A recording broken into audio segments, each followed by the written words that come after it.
아브라함은 시험을 받을 때 믿음으로 이삭을 드렸으니 그는 약속들을 받은 자로 돼 그 외아들을 드렸느니라. 그에게 이미 말씀하시기를 내 자손이라 칭할 자는 이삭으로 말미암으리라 하셨으니 그가 하나님이 능히 이삭을 죽은 자 가운데서 다시 살리실 줄로 생각한지라. 비유컨대 그를 죽은 자 가운데서 도로 받은 것이니라. 네, 안녕하십니까. 좋은 아침입니다. 오늘도 히브리서 본문에서 아브라함의 이야기를 또다시 등장시키고 있는데, 오늘 아침에 그 아브라함 이야기를 다시 한번 묵상해 보므로 그 히브리서 기자가 우리에게 전달하고자 하는 하나님의 뜻을 함께 묵상해 보고자 합니다. 오늘 말씀도 다소 어려우실 수 있는데 성령 하나님께서 우리 모두에게 그 지혜를 주실 거라고 믿습니다. 구약에 등장한 이 아브라함이 이삭을 바치는 사건에 대해서 오늘 히브리서 기자가 언급을 하고 있습니다. 자, 그것을 어떤 관점에서 풀고 있는가를 한번 생각해 보겠습니다. 먼저 그 이야기 속으로 한번 돌아가 보죠. 창세기에 등장하죠. 창세기 22장 1절로 가보겠습니다. 이런 일이 있은 지 얼마 뒤에 하나님이 아브라함을 시험해 보시려고 그를 부르셨다. 자, 그 시험에다 동그라미를 치시고요. 성경에는 두 가지 의미의 시험이 있다라고 제가 말씀을 여러 번 드렸죠. 네, 첫 번째는 사탄이 주는 템테이션이 있다고 그랬습니다. 사탄이 주는 템테이션의 목적이 뭐라고 그랬습니까? 그것은 우리를 실족하게 하고 결국에 우리를 넘어뜨리려는 것에, 믿음에서 떠나게 하려는 것에 목적이 있고 우리를 분열시키려는 것에 목적이 있는 거예요. 그런데 하나님이 주시는 시험은 뭡니까? 하나님이 주시는 시험은 우리를 넘어뜨리려는 것에 목적이 있는 게 아니라 우리를 훈련하시고 연단하셔서 그것을 통해서 우리의 믿음을 성장시키려는 것에 목적이 있는 것이죠. 그래서 하나님이 주시는 시험에는 고린도전서 10장의 사도 바울의 표현대로 항상 피할 길을 주시는 거죠. 감당할 만큼만 주시는 거예요. 왜? 우리를 연단하시려는 게 목적이지 우리를 넘어뜨리려는 것에 목적이 있지 않기 때문이에요. 그런데 자, 시험 문제를 누군가 우리에게 줬다는 것은 그 시험 문제를 낸 출제자의 의도가 있다라는 거잖아요. 목적이 있다는 거잖아요. 그러면 그 목적과 의도를 생각해 봐야 되겠죠. 자, 아브라함에게 하나님이 시험을 주셨습니다. 문제를 내셨어요. 그 목적이 뭔가? 도대체 왜 하나님은 100세에 겨우 아들 하나 주시고 나서는 그걸 또 도로 바치라고 하는 이 말도 안 되는 시험 문제를 내셨는가? 이 출제자의 의도를 파악하지 못하면 우리는 이 본문을 전혀 이해할 수가 없는 것이죠. 그냥 하나님이 인간을 괴롭히고 놀리려고 하는 것밖에는 보이지 않는 거죠. 자, 그걸 파악하기 전에 이것부터 한번 생각해 볼까요? 그럼 그 시험 문제가 하나님이 그동안 아브라함에게 가만히 계시다가 침묵하시다가 어느 날 갑자기 100세의 이삭을 딱 주셔놓고는 어느 날 갑자기 아브라함을 시험하려고 지금 아브라함을 부르고 계시는가? 아니라는 거죠. 자, 여기 창세기 22장에서 등장한 이 시험은 그 앞에서부터 아브라함을 12장에서 하나님이 75세에 부르셨는데 그 75세 부르시는 순간부터 그 100세가 되는 그 순간까지 하나님께서 그의 인생을 계속해서 시험해 오셨다라고 하는 것을 알게 되는 것이고 그 시험이 계속 되어지다가 이 22장에 와서 그 시험의 절정에 다다랐다라고 하는 뜻으로 이해를 먼저 하셔야 됩니다. 그러니까 아브라함이 처음에 12장에서 어떤 모습이었다고 했어요. 비록 아브라함이 믿음으로 본토 친척 아비집을 떠나는 대단한 믿음을 보여준 것처럼 보였지만 제가 앞에서 여러 번 말씀드린 것처럼 아브라함에게는 전혀 믿음이라는 것을 찾아볼 수 없는 행동을 계속 반복해 왔다는 거죠. 그 시행착오와 그 실수와 그 실패를 통해서 하나님이 계속 아브라함을 시험하셨던 거예요. 자, 그러니까 여러분, 하나님은 오늘도 우리를 갑자기 오늘날 나타나셔서 훈련하시는 게 아니라 우리의 인생 전체를 통해서 우리를 연단하시고 훈련하시고 성장시켜 가고 계시다는 것을 이해하실 필요가 있습니다. 자, 신명기 8장으로 가보겠습니다. 신명기 8장 2절을 보시면 당신들이 광야를 지나온 40년 동안 주 당신들의 하나님이 당신들을 어떻게 인도하셨는지를 기억해 보세요. 이걸 생각하지 않으면 잊어버립니다. 그 의도를 잊어버려요. 그렇게 오랫동안 당신들을 광야에 머물게 하신 것은 당신들을 단련시키고 시험하셔서 당신들이 하나님의 계명을 지키는지 안 지키는지 당신들의 마음속을 알아보려는 것, 다시 말하면 당신에게 하나님 절대 의존적 믿음을 심어주시려는 것, 그게 우리 인생의 답이라는 것을 알게 해주시려고 그 오랜 시간을 우리에게 광야, 시험을 허락하셨다. 여러분, 이게 성도의 일생이라고 하는 것입니다. 그래서 성도는 날마다 이 하나님의 시험과 마주하게 되는 것입니다. 그리고 그 시험은 결국 우리를 그 모리아산에 세우셔서 거기서 종교를 짓는 것입니다. 그러니까 지금 아브라함에게 창세기 22장에서 아브라함을 시험하시는 것은 이제 그 시험의 목적을 설명해 주시는 장면이에요. 내가 왜 너를 이렇게 오랜 시간 동안 연단하고 훈련시켜 왔는지 알겠니? 내가 왜 너를 여기까지 이끌고 왔는지 알겠니? 그걸 보여주는 모든 믿는 자들에게 주시는 어떤 보편적 시험의 샘플을 아브라함에게 보여주고 계시는 겁니다. 자, 그 이유를 또 로마서 4장에서 확인하겠습니다. 로마서 4장 16절로 가보겠습니다. 자, 이런 까닭에 이 약속은 믿음에 근거한 것입니다.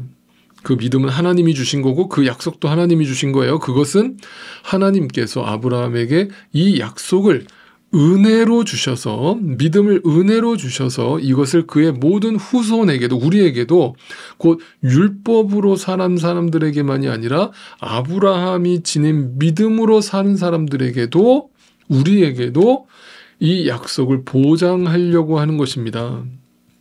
그래서 아브라함은 우리 모두의 조상, 무슨 조상? 믿음의 조상이라고 불리게 된 것입니다. 무슨 말이에요?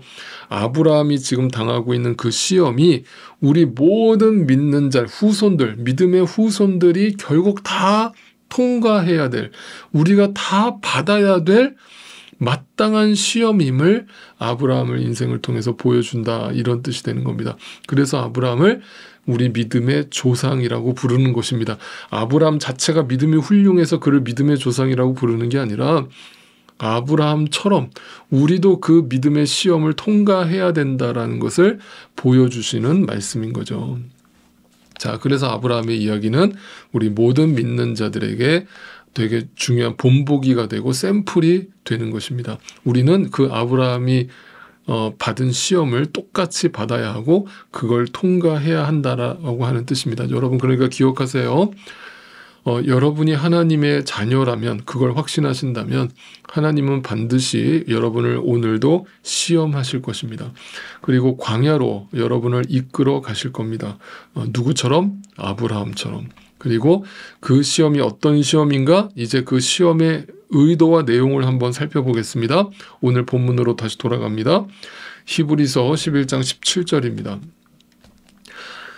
자, 이 이야기를 히브리서 기자가 어떻게 해석해주고 있는가? 아브라함은 시험을 받을 때에, 이 보편적 시험이에요. 모든 믿는 자들이 반드시 받는 시험이라고 그랬습니다. 이걸 이끌어 가시는 분이 누구다? 하나님이시다. 믿음으로, 그 믿음은 누가 주셨다? 하나님이 주셨다. 이삭을 바치게 하셨어요. 근데 그 이삭은 더구나 약속을 받은 그가 그의 외아들을 기꺼이 바치려 했던 것입니다. 하나님의 약속을 확인한 아브라함이 그의 하나밖에 없는 외아들, 독생자를 기꺼이 바치려는 믿음을 넣게 되었다. 19절, 하나님께서 이삭을 죽은 사람들 가운데서도 되살릴 수 있다라고 아브라함은 생각했다, 믿었다, 또는 이 생각했다라는 이 번역이 그걸 봤다 이런 뜻이거든요. 하나님의 의도를 파악했다. 하나님이 누구신지를 알았다. 하나님에 대한 지혜를 얻었다 이 말이에요. 그래서 그러므로 비유하자면 아브라함은 이삭을 죽은 사람들 가운데서 되받은 것이라고 히브리서 기자가 그 이야기를 그렇게 풀고 있는 거예요. 이 이야기를 마치 누구를 얘기하는 것처럼 연상이 되세요. 네, 예수 그리스도를 십자가에서 죽이시고 다시 부활시키시는 그 하나님의 계획을 지금 아브라함이 이삭을 바치려는 사건으로 설명하고 있죠. 그렇죠? 그러니까 단지 이 아브라함의 이야기는 아브라함과 같이 모든 걸 다 하나님께 바치는 믿음을 가지세요, 그렇게 헌신하세요 라는 메시지로 가면 안 되고, 율법적인 메시지로 해석하면 안 되고, 결국 그 이삭을 바치게 하셨어요? 바치지 않게 하셨어요? 바치지 않게 하셨잖아요. 그리고 나서 그 옆에 보니까 수풀에 어린 양이 걸려 있었잖아요. 그 어린 양이 누구를 상징한다고요? 예수 그리스도. 그게 바로 무슨 뜻이라고요? 여호와 이레. 하나님이 예비하신다, 계획하신다. 뭐를? 인간을 구원하기 위한 계획을 예비해 놓으셨다. 이미 창세기 때부터 하나님은 그 예수 그리스도를 우리에게 예비해 놓으셨다. 그것이 어린 양이다. 그러니까 아브라함에게 뭘 보여주신 거예요? 어떤 믿음을 주신 거예요? 부활 신앙을 주신 거잖아요. 부활에 대한 믿음을 주신 거잖아요. 그러니까 아브라함은 자신의 아들을 바칠 때 그 아들을 하나님이 살리실 거라는 걸 믿었다라는 거잖아요. 그게 예수 그리스도의 사건과 연결되는 거잖아요. 이게 무슨 시험이라고요? 우리 모든 믿는 자들이 반드시 가져야 될 믿음이고 시험이라고요. 통과해야 될 시험이라고요. 우리 신앙의 절정이라고요. 그게 뭐라고요? 부활신앙이라고요. 그게 바로 여호와 이레의 하나님인 거예요. 하나님은 아브라함의 외아들, 독생자 이삭을 죽이지 못하게 다급하게 아브라함아 아브라함아 하면서 그를 멈추게 하셨지만, 하나님 자신은 자신의 하나밖에 없는 외아들 독생자 예수 그리스도를 이 땅에 어린 양으로 보내셔서 그걸 미리 예비하셔서 우리 인간을 위해, 죄된 인간을 위해 그 살을 십자가에서 찢으시고 그 모든 물과 피를 십자가에서 다 쏟아내게 하신 것이죠. 그걸 통해서 하나님이 우리를 사랑하신다는 걸 확증하셨던 것이죠. 이게 여호와 이레예요. 이걸 본 신자들이, 믿는 자들이, 이걸 믿는 이 복음을 받아들인 자들이 어떻게 살아갈까요? 네, 그 사랑을 비로소 알게 된 거잖아요. 사랑이, 내가 그 예수님을 알기 전에는 내가 알고 있는 사랑이라는 것은 조건에 의한 사랑이고 어떤 내 감정적 사랑이었지만, 내 머리로 이해가 되지 않는 사람은 도저히 사랑할 수 없는 존재였지만, 나를 위해서 아무 근거가 없고 아무 이유가 없는 나를 위해서, 나 같은 죄인을 위해서 십자가에서 죽어주신 그 주님을 믿게 되는 순간, 그 모리아 산에서 그 여호와 어린 양 예수를 발견하는 순간, 여호와 이레 하나님을 만나는 순간 그 사랑을 알게 된 거잖아요. 그리고 그 사랑의 하나님을 이제 나도 그 사랑을 누군가에게 베풀며 살아가겠다라는 그 마음으로 살게 되는 거죠. 그게 뭐예요? 우리가 드릴 영적 예배라는 거예요. 그래서 여러분, 저와 여러분이 그래서 이 시험을 통과하면 어떤 일이 벌어지는 거예요? 이 은혜를 알고 살아가는 신자는 어떤 삶을 사는 거예요? 로마서 12장 말씀대로 이 은혜를 알고 이 사랑을 알고 살아가는 신자는 이 타락한 세대라는 것은 하나님을 알지 못하고 하나님의 사랑을 거부하는 것을 뜻하죠. 그 타락한 세대를 본받지 않고 내 마음을 날마다 새롭게 함으로, 내 안에 하나님 주신 그 십자가의 사랑, 십자가의 복음으로 날마다 내 마음을 각인시킴으로 변화를 받아 하나님의 선하시고 기뻐하시고 온전하신 뜻이 무엇인지를 분별하여서 날마다 내 삶에서 하나님께 희생의 제사를 드리는 거예요. 그게 영적 예배라고요. 날마다 거룩한 산 제사를 드리는 거예요. 그 뭐예요? 나를 부인하는 거예요. 네. 아브라함이 자기 아들 독생자를 죽이려 했던 것은 자기 부인에서 이루어진 것이었고, 그 이삭이 아버지를 신뢰하고 아버지께 순종함으로 그 제단에 누울 수 있었던 것도 결국 자기 부인이었던 거죠. 그것을 안 하나님께서 됐다, 통과했다, 너 시험 통과했다, 난 네 믿음을 봤다, 그러니까 이제 내가 그 사랑을 너에게 확인시켜 줄게 라면서 여호와 이레로 어린 양을 우리에게 허락해 주신 것입니다. 그게 하나님이 오늘도 우리에게 주고 계시는 시험 문제예요. 무슨 시험 문제예요? 하나님의 사랑을 보라는 거예요. 그 사랑을 볼 때에만 우리는 비로소 하나님이 우리를 어디로 끌고 가시려는지 그 의도를 알게 되고, 원수를 사랑하는 그 갈보리 언덕에 모리아 산에 서게 되는 겁니다. 하나님은 우리를 반드시 시험하셔서 우리를 아브라함처럼 저 모리아 산에 세우고야 마실 겁니다. 그리고 수풀에 걸린 어린 양을 통해 여호와 이레를 보게 하실 겁니다. 그게 하나님이 오늘도 우리 모두에게 주고 계시는 시험 문제입니다.